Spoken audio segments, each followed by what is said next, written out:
Hello प्यारे बच्चों, academic ज्ञान with Saurabh sir YouTube channel पर आपका फिर से हार्दिक स्वागत है। आज हम बात करेंगे क्लास 8 के फर्स्ट मॉडल पेपर में जितने क्वेश्चन अपन कर चुके हैं उससे आगे। ठीक है, तो बिना किसी देरी के क्लास स्टार्ट करते हैं। उम्मीद करता हूं आप सभी स्वस्थ और मस्त होंगे। देखें,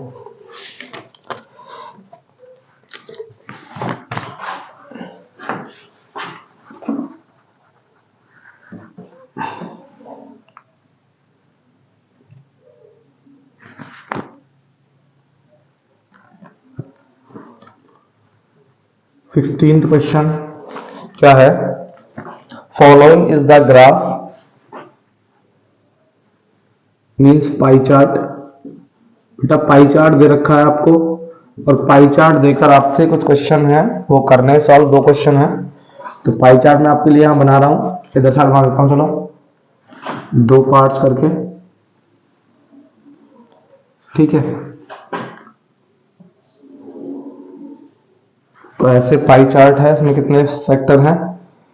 1 2 3 4 5 6 7 है बेटा।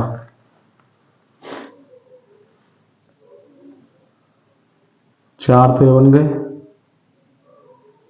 5 6 7, ठीक है। ये तो है 10.4%, उसके बाद है 29.9%, उसके बाद है 2.3%,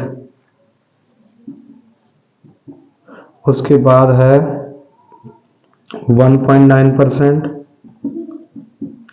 उसके बाद है 28.5%, उसके बाद है 26.7%, ठीक है। एक कौन सा रहेगा? 0.3%, ठीक। अब देखो भाई, जो 10.1% है वो डिसओबेइंग ट्रैफिक रूल वाला है। ये डिसओबेइंग ट्रैफिक रूल है, डिसओबेइंग ट्रैफिक रूल्स, TR लिख रहा हूं मैं। उसके बाद इनका नंबर है 239। उसके बाद है 29.9%, 689 डेंजरस ड्राइविंग करते हैं। डेंजरस ड्राइविंग करते हैं, पूरा लिख देता हूं। Dangerous driving 689। उसके बाद ब्रीच ऑफ डिसिप्लिन 2.3% है, 52 है। 2% breach of discipline, breach of discipline 52 है। उसके बाद आपका है 28.5% अननोन रीजन, 28.5%। ये अननोन रीजन है, अननोन रीजन्स कितने हैं? अननोन रीजन वाले 657, 657 है। उसके बाद क्या रहेगा? Speed driving 26.7%। ये स्पीड ड्राइविंग वाले हैं भाई, स्पीड ड्राइविंग कितना है? 616 है। और 0.3 वाले हैं driving under the influence of alcohol, driving under the influence of alcohol, influence of alcohol. इनका नंबर है 8। कोई रह गया अभी? 1.9 रह गया। 1.9 है सडन ब्रेकिंग, सडन ब्रेकिंग, और इसका नंबर है 44, ठीक है।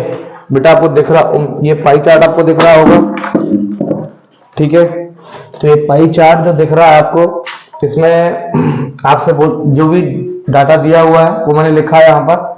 यहाँ आपसे बोला गया है डिसओबेइंग ट्रैफिक रूल्स वाले में 239 है और परसेंटेज 10.4 है। उसके बाद ये 29.9 डेंजरस ड्राइविंग करते हैं जिनका नंबर 689 है। उसके बाद 28.5 ये अननोन रीजन से एक्सीडेंट होते हैं। 1.9% ब्रेकिंग सडन ब्रेकिंग से होते हैं जिनका 44 नंबर है। उसके बाद 2.3% वाले ये ब्रीच ऑफ डिसिप्लिन है 52 नंबर है जिनका। उसके बाद 0.3 वाले ड्राइविंग करते हैं under the influence of alcohol जिसका नंबर 8 है। उसके बाद 26.7% स्पीड ड्राइविंग की वजह से एक्सीडेंट होता है जो 616 नंबर है। और ये डिसओबेइंग ट्रैफिक वाले 10.4 है ना, 239 नंबर बता दिया। अब देखो क्वेश्चन क्या है पहला, इस पाई चार्ट के बेसिस पर आपसे क्वेश्चन करा गया है। पहला क्वेश्चन है what percentage of accident are caused by the fault of driver. Driver के फॉल्ट से कितना परसेंटेज एक्सीडेंट होता है, ठीक है। तो ड्राइवर की फॉल्ट से कितना परसेंटेज एक्सीडेंट होता है, तो भाई डेंजरस ड्राइविंग ये वाला जो है केस इसमें आएगा, डेंजरस ड्राइविंग वाला। जहां जहां ड्राइविंग का केस है ड्राइवर की वजह से जो होता है वो पूछा तो देखो ड्राइविंग का बात यहां आ रहा है, ठीक है। और स्पीड ड्राइविंग का बात यहां आ रहा है। उसके बाद नेक्स्ट आ रहा भाई ड्राइविंग इसमें एक driving under the influence of alcohol, ये 3 आ रहे हैं ड्राइविंग के केस में, है ना। बाकी कोई भी ड्राइविंग के केस में डिपेंड नहीं है। Speed driving 616, dangerous driving under the influence of alcohol ये भी इसमें है 8, और डेंजरस ड्राइविंग इसमें है ना। तो what percentage of accident are caused by the fault of driver, driver के फॉल्ट से क्या क्या हो, कौन कौन सा एक्सीडेंट होगा मतलब, है ना। तो ड्राइवर के फॉल्ट से इन सबको प्लस कर लो, परसेंटेज पूछा है ना तो परसेंटेज कैलकुलेट करो। देखो इसका परसेंटेज कितना है 0.3, स्पीड ड्राइविंग का परसेंटेज कितना है 26.7 और डेंजरस ड्राइविंग का 29.9, इनको प्लस कर दो। देखो पहला क्वेश्चन है pie chart base, percentage of accidents caused by drivers fault, ठीक है।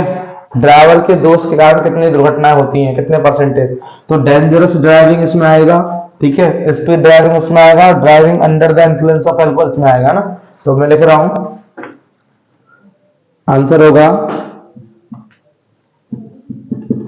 ड्राइविंग इन अल्कोहल वाली ड्राइविंग इसमें आएगी, प्लस स्पीड ड्राइविंग इसमें ही आएगी, प्लस डेंजरस ड्राइविंग इसमें आएगी, है ना, डेंजरस ड्राइविंग। इन तीनों को प्लस करना बेटा आपको। ड्राइविंग इन अल्कोहल, जो अल्कोहल पीकर करते हैं वो भी डेंजरस ड्राइविंग है, ड्राइवर का ही फॉल्ट है। स्पीड ड्राइविंग भी ड्राइवर का फॉल्ट है और डेंजरस ड्राइविंग भी ड्राइवर का फॉल्ट है। ये तीनों चीजें ड्राइवर पर बेस्ड है ना। तो ये तीनों को प्लस कर दो बस, इनका परसेंटेज आपको पाई चार्ट में दिया हुआ है। डेंजरस ड्राइविंग का परसेंटेज कितना है 29.9, तो मैंने डेंजरस ड्राइविंग का परसेंटेज लिख दिया 29.9। उसके बाद स्पीड ड्राइविंग का परसेंटेज कितना आपको दिख रहा है 26.7, तो स्पीड ड्राइविंग का परसेंटेज लिख दिया मैंने 26.7, पाई चार्ट से देखकर लिख रहा हूँ बेटा मैं। उसके बाद drive under the influence of alcohol वाला 0.3 है, ये वाला परसेंटेज 0.3 है, तो सबको प्लस कर दो, ठीक है। प्लस करना सबको आता है। 9 + 7 16 + 3 कितना हुआ 19, 19 कितना आया 9, कैरी कितना आया 1, ये हो गया 10 मतलब 30 हो गया, चलो 10 कर लो 10 और 6 16 का 6 कैरी गया 1 3 और 2 5, 56.9%, कितना 56.9%। तो इतने परसेंटेज दुर्घटनाएं किसकी वजह से होती हैं, ड्राइवर की फॉल्ट की वजह से होती है। कितना आंसर है 56.9% एक्सीडेंट्स, ठीक है। 56.9% दुर्घटनाएं ड्राइवर की गलती की वजह से होती हैं, जिनमें ड्राइविंग इन अल्कोहल आता है, स्पीड ड्राइविंग आता है, डेंजरस ड्राइविंग आता है, ठीक है। पाई चार्ट देखकर ही मैंने भरा वैल्यू और कुछ दिमाग में लगाना पड़ा इसमें। दूसरा क्वेश्चन है how many people got accident due to disobeying traffic rule.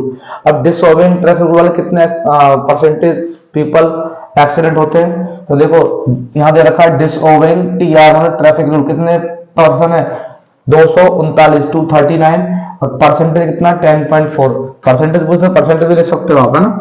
तो percentage of people got accident due to disobeying TR, TR मतलब ट्रैफिक रूल है, ठीक है, टीआर मतलब ट्रैफिक रूल याद रखना। तो कितना परसेंटेज है 10.4% है ना।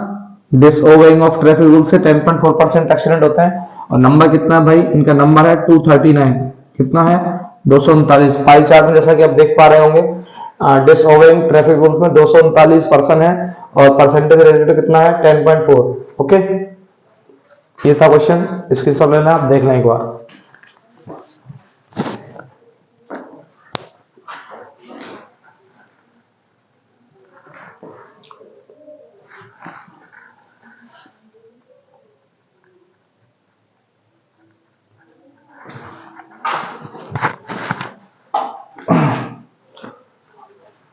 आगे बढ़ते हैं।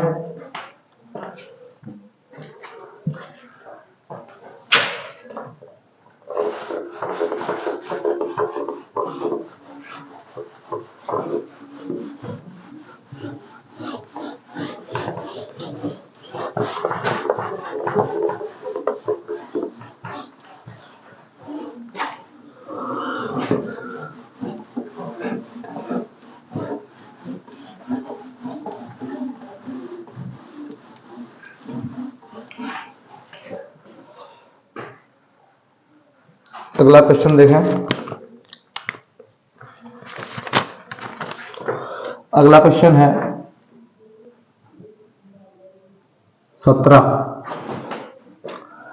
A parallelogram ABCD is given. Fill in the blanks on the basis of the definition and its properties.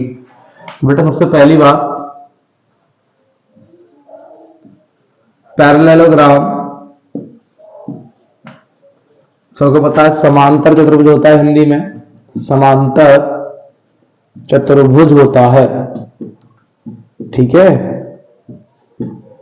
चतुर्भुज ला की मात्रा यहाँ आई, ठीक है। पैरेललोग्राम समांतर चतुर्भुज होता है। प्रॉपर्टीज में बता रहा हूं बना के आपको, देखो ध्यान देना समझना।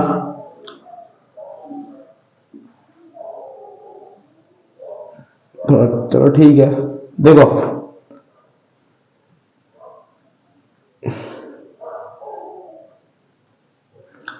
ये नाम दिया मैंने P Q R S, ये पैरेललोग्राम है P Q R S, जिसका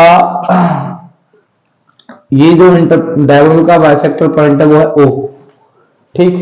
तो होता क्या है कि पैरेललोग्राम में जो डायगोनल होते हैं वो एक दूसरे को बाइसेक्ट करते हैं। तो ये वाला डायगोनल यहां से यहां तक इसके बराबर होगा, ये वाला डायगोनल इसके बराबर होगा, ठीक है ना। तो मतलब PO बराबर होगा OR के और OQ बराबर होगा OS के, जैसा कि आपको दिख रहा होगा।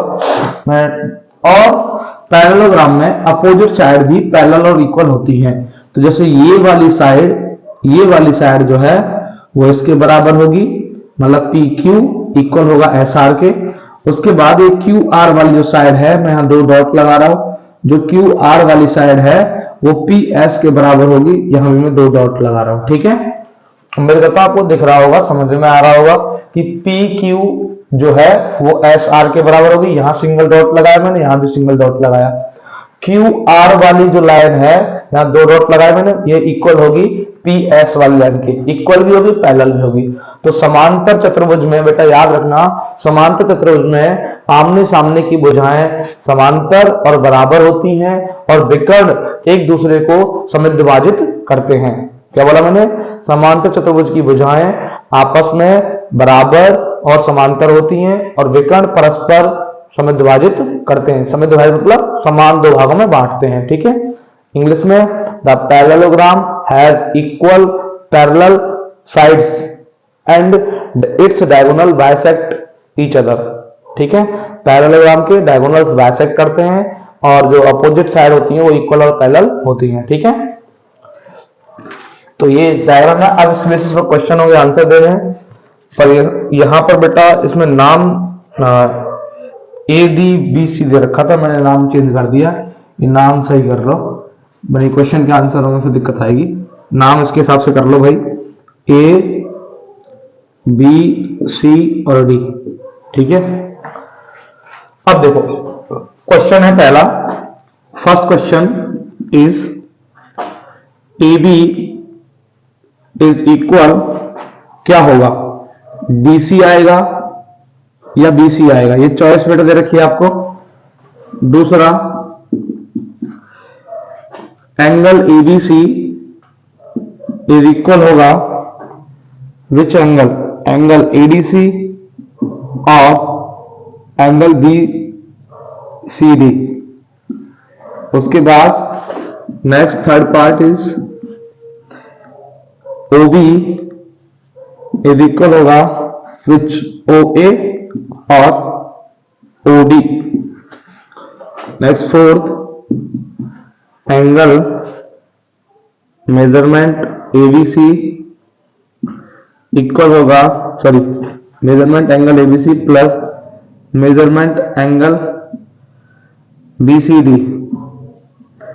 इक्वल होगा 180 डिग्री और 360 डिग्री। इसमें बेटा बहुत बढ़िया, आपको जो पांच चॉइस है सब में चॉइस है।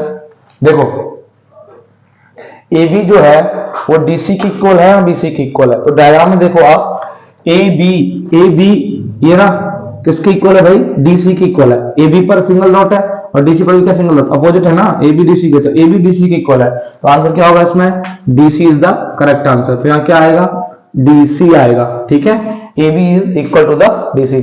डायग्राम बेचती है। देखो अब ABC जो है, अब मैंने ये वाली बात नहीं बताई आपको कि पैरेललोग्राम में जो अपोजिट एंगल होते हैं वो भी क्या होते हैं, इक्वल होते हैं। अपोजिट साइड इक्वल होती है और अपोजिट एंगल भी इक्वल होते हैं, है ना, मतलब सामने के कोण भी, आमने सामने के कोण भी बराबर होते हैं, भुजाएं बराबर होती हैं। तो ABC के सामने कौन सा एंगल आएगा, देखो ध्यान दो, ABC मतलब ये वाला एंगल, ABC ये वाला एंगल, ठीक है, ABC कौन सा, ये वाला एंगल। अब B के सामने कौन सा एंगल है, D वाला एंगल, ये वाला एंगल ADC, तो कौन सा आएगा, ADC के बराबर होगा। यहाँ आएगा एंगल ADC। बेटा याद रखना, जब भी एंगल में 3 पॉइंट हो तो एंगल हमेशा मिड वाले पॉइंट पर बनता है, जो बीच में होगा, जो दूसरे नंबर पर होगा दोनों साइड से, वो उस पॉइंट पर क्या बनेगा, एंगल बनेगा। तो एंगल यहाँ पर तो B पर है और यहाँ पर D पर है, बीच में क्या है, B और D पॉइंट है, तो B और D पकड़ लो। तो B वाले के सामने क्या है, D वाला पॉइंट, तो D वाला इसमें किसमें आ रहा है, बीच में, यहाँ ADC में आ रहा है। ठीक है, अगला देखो OB किसके बराबर होगा, तो OB किसके बराबर है भाई, OD के बराबर है। OB किसके बराबर है, OD के, तो यहाँ क्या आएगा, OD। ठीक है, डायगोनल का आधा पार्ट है। अब measurement angle ABC, measurement angle BCD, मतलब ABC प्लस BCD का सम कितना होगा, 180 या 360। देखो ABC कहाँ है, ABC ये रहा, और BCD कहाँ है, BCD ये रहा। तो भाई ये दोनों एंगल B और C एक ही लाइन पर है ना, BC पर, तो लीनियर पेयर एंगल्स का सम कितना होता है, 180। रैखिक कोण युग्मों का योग कितना होता है, 180। एक लाइन पर बने कोणों का योग 180 होता है। या इनको भाई साहब पैरेललोग्राम के रेफरेंस में ये B वाला एंगल और C वाला एंगल एक लाइन पर आना तो इनको बोलेंगे एडजेसेंट एंगल। ठीक है, तो ये वैल्यू कितनी होगी, 180 डिग्री। ठीक है, उम्मीद करता हूं सबको समझ आया होगा। नेक्स्ट क्वेश्चन बात करते हैं, क्वेश्चन नंबर 18। क्वेश्चन नंबर 18 है, find the value of the following by using laws of exponent. घातांक के नियमों का प्रयोग करते हुए इसको हल करें। तो देखो एक्सपोनेंट के रूल्स आपने पढ़े होंगे, मैं बता दूंगा, नहीं पढ़े तो टेंशन ना लो। पहला क्वेश्चन है इसमें 5/8 का पावर -7 इंटू 8/5 का पावर -4। फर्स्ट पार्ट ये है। तो देखो फर्स्ट पार्ट इधर कर देंगे अपन, सेकंड उधर कर देंगे। सेकंड पार्ट है, सेकंड पार्ट क्या है देखें बेटा, curly bracket 1/3 small bracket -1 minus 1/4 small bracket -1 करली ब्रैकेट होल पावर -1। ये बेटा -1 है, थोड़ा बड़ा बना दूं फिर दिक्कत आएगी आपको। ठीक है, देखें पहले फर्स्ट वाला क्वेश्चन देखते हैं। तो फर्स्ट वाले क्वेश्चन में आपको दिख रहा है कि 5/8 का पावर -7 है और इनटू है 8/5 का पावर -1। देखो सबसे पहली बात, यहां मैं आपको पावर या एक्सपोनेंट के रूल्स लगाना सिखाऊंगा, घातांक के नियम। उसके लिए सबसे पहले देखें, देखो मल्टीप्लाई हो रहा हो, डिवाइड हो रहा हो, उन दोनों मल्टीप्लाई और डिवाइड जब भी हो रहा हो दो नंबर्स में, तो वहां देखें कि क्या बेस सेम है। बेस मतलब होता है जिस पर पावर लगा हुआ है। तो पावर किस पे लगा हुआ है? 5/8 पे लगा हुआ है। तो 5/8 ये बेस है। ये क्या होता है? बेस। क्या होता है? बेस। और जो ऊपर नंबर लगा रहता है वो क्या होता है? पावर। क्या होता है? पावर, घात जिसको बोलते हैं हिंदी में। तो जिस नंबर के ऊपर ऊपरी जो मंजिल होती है वो पावर होती है, नीचे वाली मंजिल बेस होती है। नीचे वाली मंजिल क्या होती है? बेस। ऊपर वाली पावर। तो बेस देखना होता है जब मल्टीप्लाई और डिवाइड हो रहा हो दो नंबर्स में, दो से ज्यादा नंबर्स में जब मल्टीप्लाई या डिवाइड हो रहा हो, तो आप सबसे पहले बेस देखो, क्या बेस सेम है। यहां देखो 5/8 है, यहां कितना 8/5 नहीं है, तो हमें बेस सेम करना है। सर जी कैसे करेंगे? देखो इन दोनों में 5/8 और 8/5 में सिर्फ इतना सा फर्क है कि यहाँ 5/8 और यहाँ 8/5 ये उल्टे हैं एक दूसरे के नंबर। कैसे हैं? उल्टे। तो उल्टे को सीधा करना आप जानते हो। उल्टे को सीधा करने का तरीका मतलब क्या है? रेसिप्रोकल। भाई उल्टा कर दो, उल्टे सीधे को।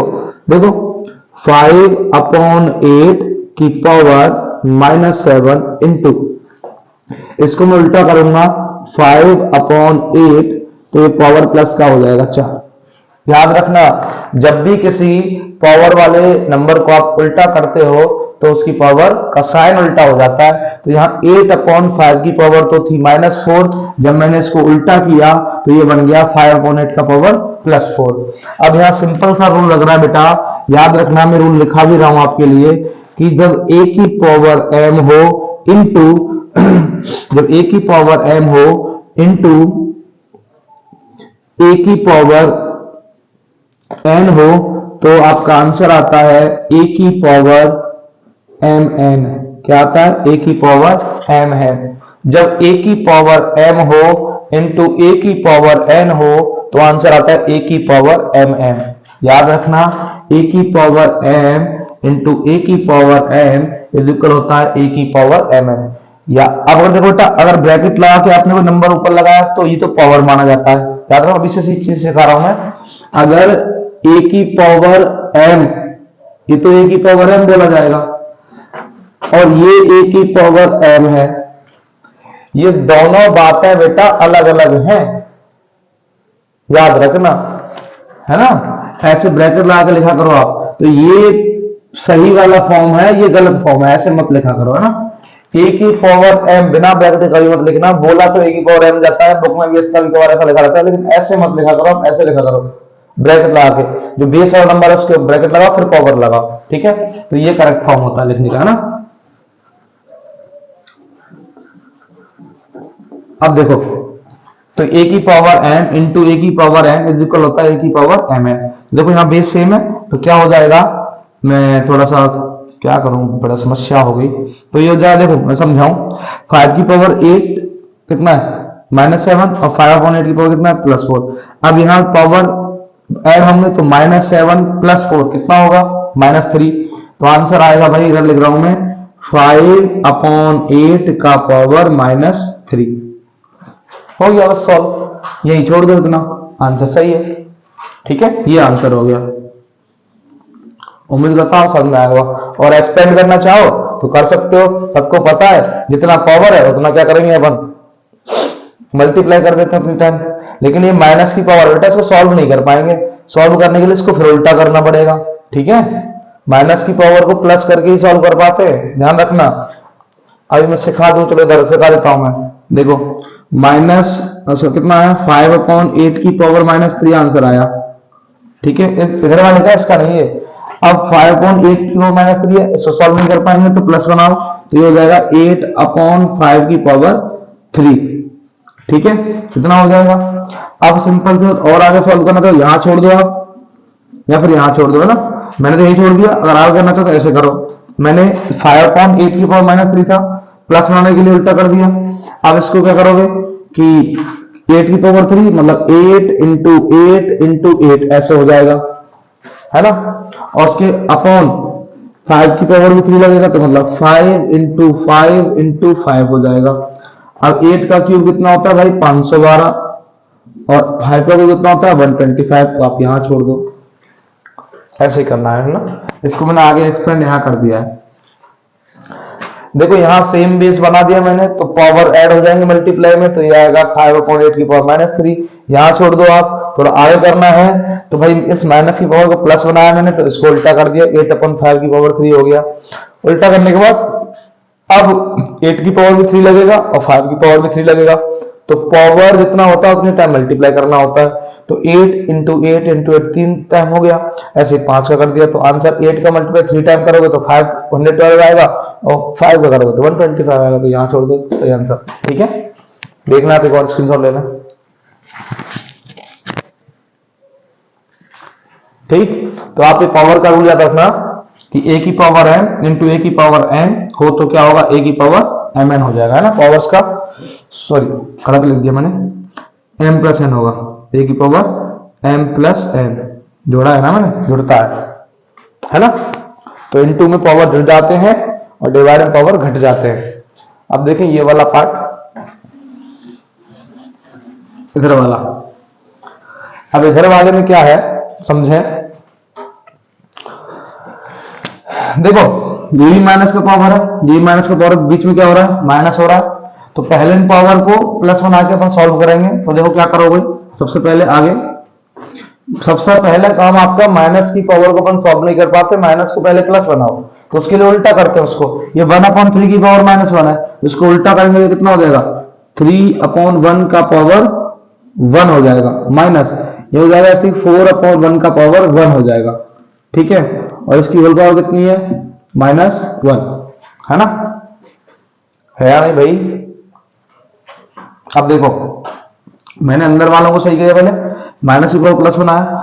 अब सिंपल सी बात देखो भाई आप, कि किसी भी नंबर का पावर 1 होता है उसका वैल्यू वही नंबर आता है, तो यहाँ वैल्यू कितना आएगा 3 के पावर 1 का मतलब 3 आ जाएगा, -4 की पावर 1 का मतलब 4 आ जाएगा, है ना। उसका होल पावर कितना है -1। अब भाई अंदर सॉल्व करो तो 3 में से 4 गया तो -1 बचा, -1 का पावर कितना हो जाएगा -1। अब माइनस का पावर -1 है, तो इसको उल्टा करोगे तो 1 को उल्टा करने पर ये पावर प्लस हो जाएगा भाई, तो ये हो जाएगा -1 का पावर +1, है ना, क्योंकि 1 का उल्टा सीधा 1 ही होता है। तो आंसर कितना आएगा -1 आंसर आएगा, कितना आएगा -1। इसको जब मैं उल्टा करूंगा तो यही वाली बात आएगी, समझ रहे हो भाई। 1 का रेसिप्रोकल 1 ही होता है, 1/1 लिखो कैसे भी लिख दो 1/1 ही रहेगा वो। तो इसको उल्टा लिखा तो ये 1 की पावर -1 है, तो कितना आंसर आएगा -1, इसका करेक्ट आंसर होगा, है ना। लोग घूम जाते हैं, बढ़िया क्वेश्चन है, इंपॉर्टेंट है ना, देख लो आप एक बार। तो हमेशा याद रखना कि पावर को माइनस से प्लस करना है, प्लस से माइनस करना है, तो उसको उल्टा कर दो बेस वाली नंबर को, है ना। मैं लिखा दूंगा अभी इसको, तो देखें आप। देखो बेसिकली सवाल में आप अप्रोच देखा करो। अप्रोच मतलब क्या होता है कि उसका बेसिक क्या है। जैसे मैंने एक्सपोनेंट वाला क्वेश्चन कराया, तो इसमें याद होना चाहिए कि जब भी दो सेम बेस वाले नंबर का मल्टीप्लाई हो रहा है या डिवाइड हो रहा है, तो अगर मल्टीप्लाई हो रहा है पावर प्लस हो जाते हैं, डिवाइड हो रहा है तो पावर माइनस हो जाते हैं, है ना। लेकिन उसमें अगर बेस सेम नहीं है, तो अगर बेस सेम नहीं है तो सेम बना के देखो, अगर बन रहा है तो बन रहा है तो ही बनाना है। तो यहाँ बेस सेम बन रहा था कि यहाँ 5/8 था, यहाँ 8/5 था, तो मुझे पता है दोनों एक दूसरे के उल्टे हैं, तो रेसिप्रोकल जब करते हैं तो पावर माइनस से क्या हो जाता है प्लस हो जाता है। ठीक है, तो ये बात आपको आनी चाहिए। तो अभी देखो मैं अभी कुछ आपको रूल लिखा रहा हूँ एक्सपोनेंट के, ऐसा नहीं लिखाऊंगा, मैं लिखा रहा हूँ साथ में ही।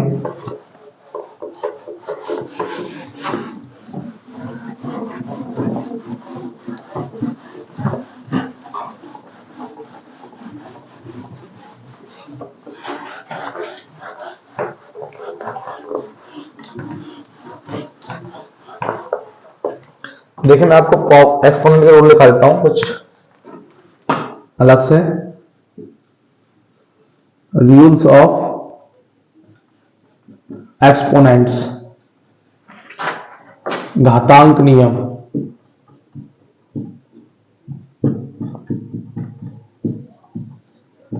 घातांक नियम, तो घातांक नियम क्या क्या है बेटा? नंबर 1, ए की पावर m इंटू ए की पावर n इज इक्वल होता है ए की पावर m प्लस n।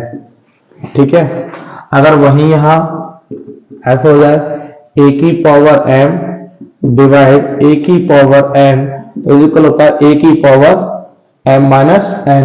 ठीक है, अगर तीसरा a अपॉन b का पावर माइनस m हो तो उसको प्लस करने के लिए करेंगे b अपॉन a का पावर प्लस m हो जाएगा। ठीक है, अगर a अपॉन b का पावर माइनस m है तो उसको प्लस बनाने के लिए b अपॉन a की पावर क्या हो जाएगा? प्लस m हो जाएगा, उल्टा कर देंगे उसको ना प्लस बनाने के लिए। दूसरा नहीं, फोर्थ है। फोर्थ क्या होगा कि 1 अपॉन ए की पावर n का मतलब होगा, इसी बात को दोबारा ऐसे भी लिख सकते हो आप, ऐसे भी हो तो 1 अपॉन ए की पावर m है तो उसका मतलब हो गया भाई ए की पावर माइनस m। ठीक है, उसके बाद नंबर 4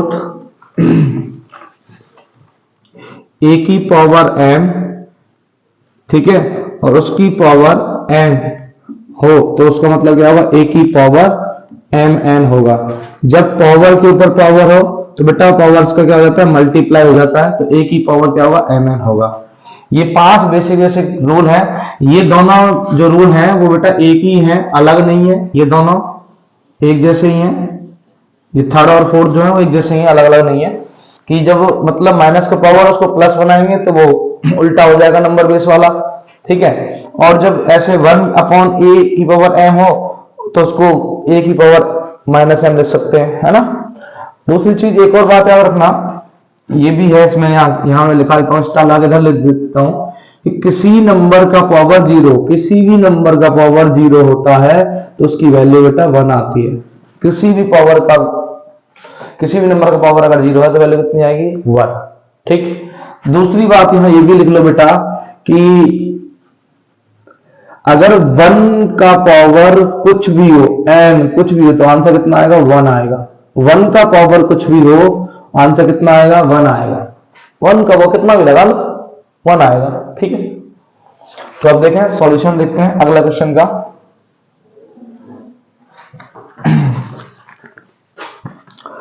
क्वेश्चन क्या है अगला कि right 10 rational number between -2/5 and 1/2। मैं बेटा रैशनल नंबर लिखना सिखा रहा हूँ। क्वेश्चन कौन सा था भूल हो गया, 19 है क्वेश्चन नंबर 19।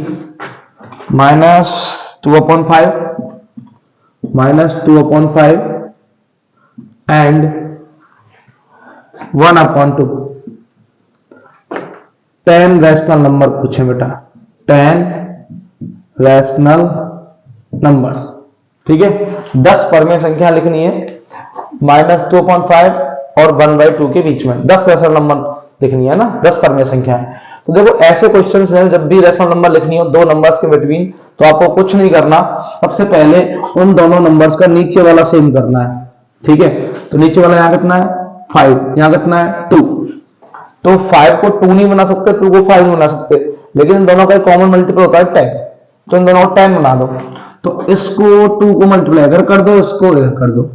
मतलब मैं बता रहा हूं कि सबसे पहला काम, जब भी दो रैशनल नंबर के बिटवीन आपको रैशनल नंबर निकालनी, कितनी भी चाहे, सबसे पहला काम आपका होना चाहिए उन दोनों के नीचे वाले नंबर को सेम करना। और सेम करने के लिए करना क्या है कि दूसरे वाले नंबर का जो नीचे वाला है उसका पहले वाले नंबर में ऊपर नीचे मल्टीप्लाई, और जो पहले वाले नंबर का नीचे वाला है उसका दूसरे वाले नंबर में ऊपर नीचे मल्टीप्लाई। तो देखो -2/5 इंटू 2/2 इज इक्वल हो जाएगा -4/10। ठीक हो गया ऐसे। फिर ऐसे इधर 1/2 इंटू 5/5 इज इक्वल हो जाएगा 5/10। ऐसे करना है। देखो कुछ नहीं किया मैंने कि इस 1/2 के नीचे क्या था 2, तो मैंने इस 2 का मल्टीप्लाई इधर कर दिया ऊपर नीचे। देखो 2 2 जब 4 बन गया, 2 5 10 10 हो गया नीचे यहाँ। अब यह 1/2 लिखा मैंने, इंटू किया, इसके नीचे क्या था 5 का, तो इधर 5 को मल्टीप्लाई कर दिया, तो 5/5 मतलब 5 into 1 हो गया 5 और 5 into 2 हो गया 10। दोनों में नीचे 10 10 हो गया। अब देखो इनके बीच में कितने नंबर आ रहे हैं, इतना करने के बाद आपको देखना कितने नंबर आ रहे हैं। देखो -4 और +5 के बीच में, देखो जैसे चलोगे उल्टा तो -3 -2 1 0, गिन लो आप कितने आ रहे हैं, -3 -2 -1 0 1 2 3 4, कितने नंबर आ रहे हैं 8 आ रहे हैं। कितने आ रहे हैं 8, लेकिन हमें कितने लिखने हैं 10, 2 और निकालने चाहिए, पर 8 तो लिख दो। चलो पहले 8 तो इनके बीच में आ गए, अब 2 और निकालने हैं। तो बेटा देखो 8 तो मैंने गिना दिया आपको, 8 तो इन दोनों के बीच में आ रहे हैं, अब 2 और चाहिए हमें। देखो जितने नंबर चाहिए ना उससे एक ज्यादा का मल्टीप्लाई कर दो। सबसे पहला काम तो नीचे वाला सेम करना है। नीचे वाला सेम करने के बाद अब करना क्या है कि जितने नंबर आ रहे हैं उतने तो उसके बीच में से लिख दो, बचे जितने नंबर है उनको निकालने का तरीका यह है कि जैसे 2 नंबर निकालने और एक्स्ट्रा आपको है ना कम पड़ रहे हैं, 2 नंबर निकालने तो 3 का मल्टीप्लाई कर दो, 3 निकालने तो 4 का मल्टीप्लाई कर दो, 4 निकालने तो 5 का, मतलब एक ज्यादा का मल्टीप्लाई कर दो उन दोनों नंबर्स में ऊपर नीचे, है ना। तो देखो मैं करता हूं, -4/10 गुणा करूंगा मैं 3/3, क्योंकि मुझे कितने नंबर चाहिए, 2 चाहिए, 2 कम पड़ रहे हैं ना, तो ये हो जाएगा भाई -12/30। ठीक, उसके बाद इधर भी वही करूंगा 5/10 में इंटू 3/3, आंसर हो जाएगा 15/30। ठीक है, तो देखो मैं नंबर 8 तो यहां से आएंगे, 8 नंबर तो इन दोनों के बीच से मिलेंगे भाई, 8 नंबर यहां से मिलेंगे और 2 नंबर यहां से लेने हमें, टोटल 10 लिखने, 2 यहां से लेने हैं और 8 इनके बीच में है ही, 2 यहां से ले लेंगे, 10 हो जाएंगे, है ना। तो देखो यहां इन दोनों के बीच से कितना आएगा, एक तो आएगा -3 -2 -1 0 1 2 3 4, सबके नीचे 10 लगाओ, 10 10 10 10, ठीक है, 10 10 10 और 10, तो 8 तो ये हो गए, गिन लो भाई, 1 2 3 4 5 6 7 8 हो गए ना, तो 2 यहां से ले लो। अब -12 15 के बीच में एक तो भाई पीछे चलोगे तो -11 आएगा, -9 आएगा, तो ले लो मैं एक, तो मैं यहां ले लू भाई साहब, यहां लिख दूं,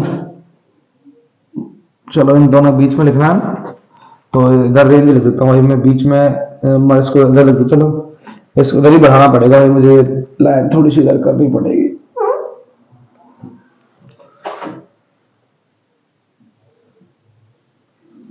देखो अब यहां मैं लिख दूं इधर थोड़ा सा आगे करके, ऐसे ऐसे डैश डैश करके मैं इधर लिख दूं, चलो पहले इसको बाद में पहले लिख दूंगा, -11/10, सॉरी 11/30 आएगा ना, 11/30, और फिर लिख दूं मैं -11/10/30।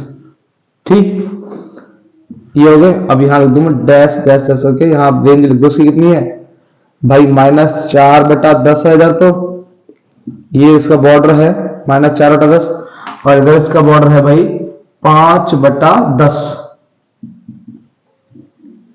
ठीक, तो ये बॉर्डर 10 संख्या आ गई, देख लो भाई साहब, -4/10 और 5/10 के बीच में कितनी संख्या आई, 10 आ गई, गिन लो, 1 2 3 4 5 6 7 8 9 10, 10 ही लिखनी थी, ऐसे लिखनी है।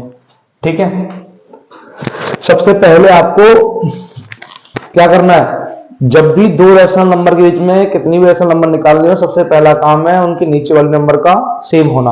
उसको सेम करने के लिए तरीका क्या है कि जो पहले वाले में नीचे नंबर है उसका दूसरे वाले में ऊपर नीचे मल्टीप्लाई कर दो, और जो दूसरे वाले में नीचे नंबर है उसका पहले वाले में ऊपर नीचे मल्टीप्लाई कर दो। अब उसके बाद जब नीचे वाला सेम हो जाए तो उसके बाद देखो कि उन दोनों नंबर्स के बीच में जो नई बनी है कितनी नंबर आ रही हैं। अब यहां हमने जब नई नंबर बनाई, एक तो -4/10 बना, एक 5/10 बना। अब हमने देखा इनके बीच में 8 नंबर आ रहे हैं, लेकिन हमें कितने चाहिए 10, तो 8 तो यहां से लिख देंगे। अब जो 2 बची हैं उनको भी तो निकालना है ना, 10 चाहिए हमें, तो जितनी बची हैं उतने नंबर निकालने के लिए देखना है 2 निकालनी है तो 3 का मल्टीप्लाई कर दो उन नए नंबर्स में ऊपर नीचे, और 3 निकालनी है तो 4 का मल्टीप्लाई कर दो नए नंबर्स में ऊपर नीचे।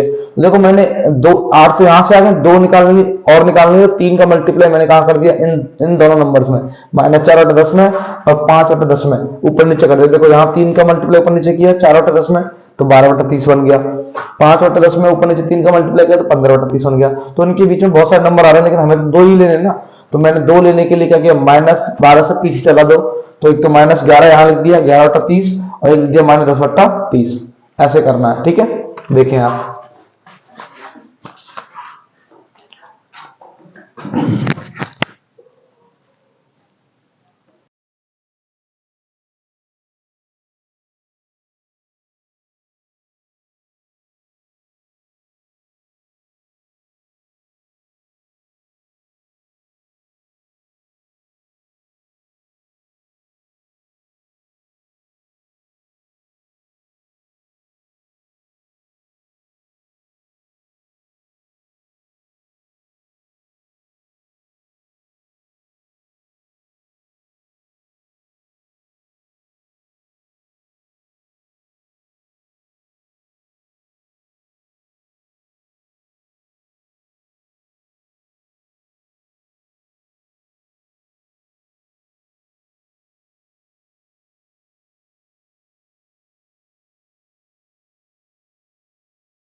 बेटा अगला क्वेश्चन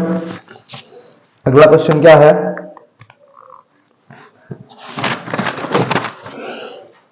अगला क्वेश्चन नंबर 20, क्वेश्चन नंबर 20 कह रहा है, इफ चमेली had ₹600 left after spending 75% of her money. मतलब एक चमेली नाम की महिला है, उसने 75% अपने धन का खर्च कर दिया तो उसके पास 600 रुपए बच गए। चमेली के पास 600 रुपीज थे, उसने 75% अपने मनी का स्पेंड कर दिया तो उसके पास कितने बचे, 600 रुपए बचे। मतलब टोटल मनी का 75% जब स्पेंड कर दिया उसने तो उसके पास 600 रुपए बचे। तो how much did she have in the beginning, तो उसके पास शुरुआत में कितने पैसे थे। तो देखो जो गिवन वैल्यू वो लिख देते हैं कि चमेली स्पेंड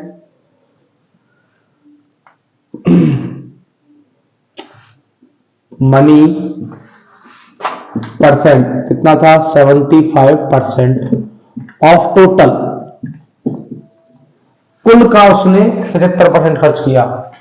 एंड लेफ्ट मनी, शेष बचा पैसा कितने के बराबर है।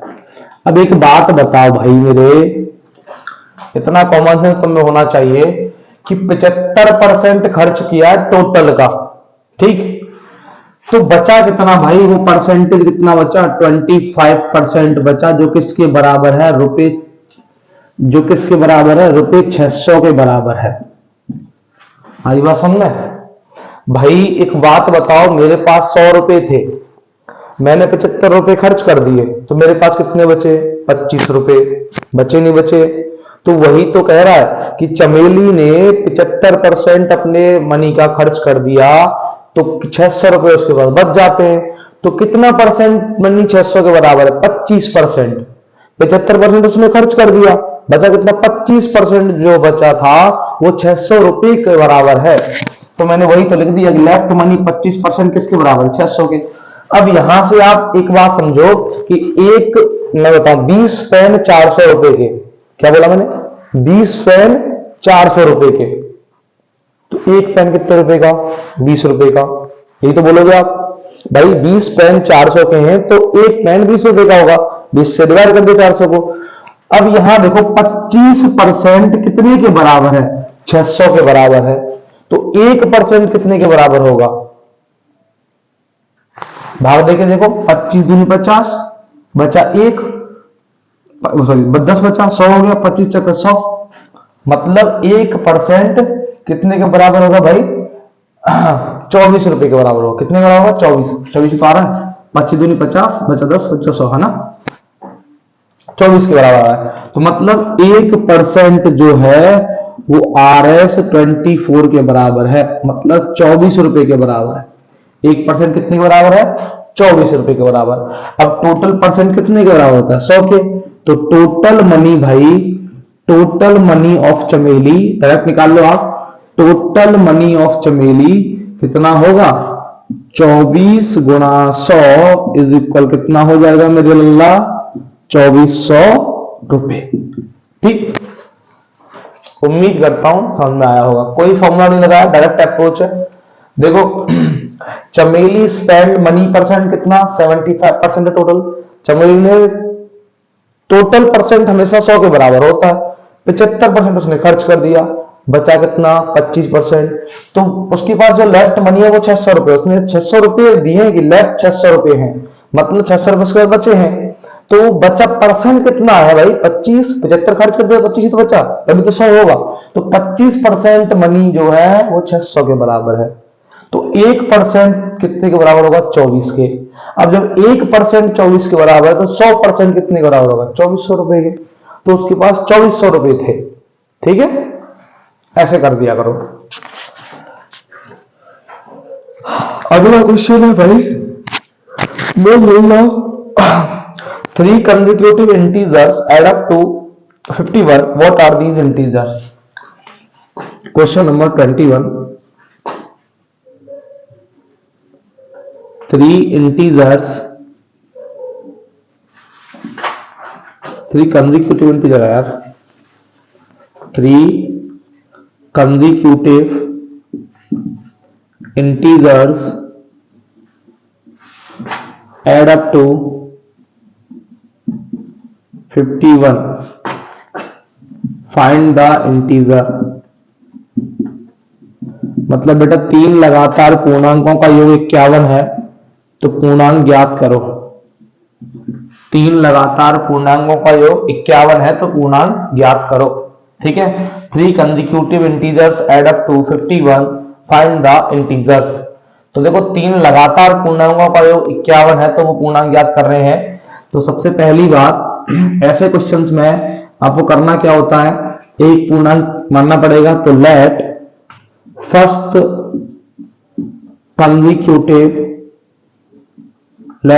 consecutive integer is x। कितना मान लिया मैंने? x।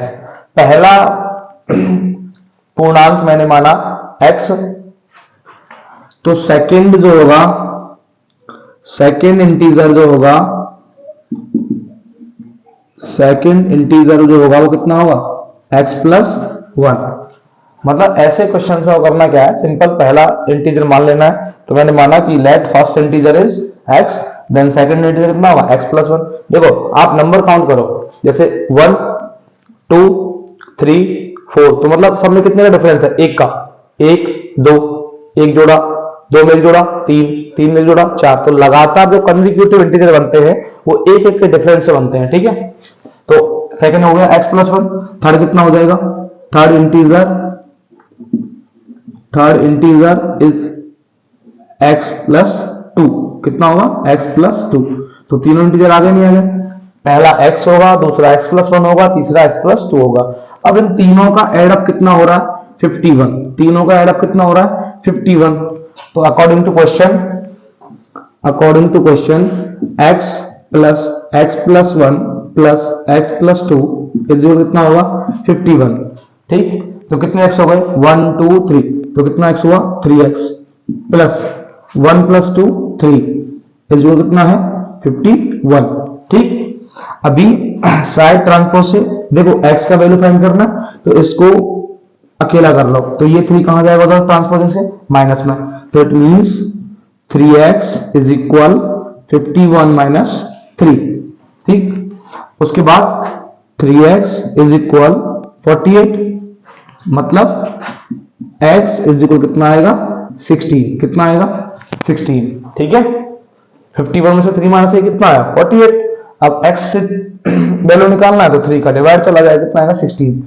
तो x इज इक्वल 16 है, इट मींस पहला इंटीजर कितना होगा आपका 16। तो फर्स्ट इंटीजर कितना हो गया fi 16 है, सेकंड i आपका 17 हो जाएगा, फिर उसके बाद सेकंड के बाद थर्ड i आपका कितना हो जाएगा 18। मतलब first integer is 16, second integer is 17 and third integer is 18। पहला पूर्णांक 16 होगा, दूसरा 17 होगा, तीसरा 18 होगा। तीनों को जोड़ लो 51 बैठेगा। ठीक है, ऐसे करना था। देखो आप याद रखना, ये आई लगा हुआ है, इसका मतलब इंटीजर है, मैंने शॉर्ट में लिख दिया है। और एफ मतलब फर्स्ट, एस मतलब सेकंड और टी मतलब थर्ड।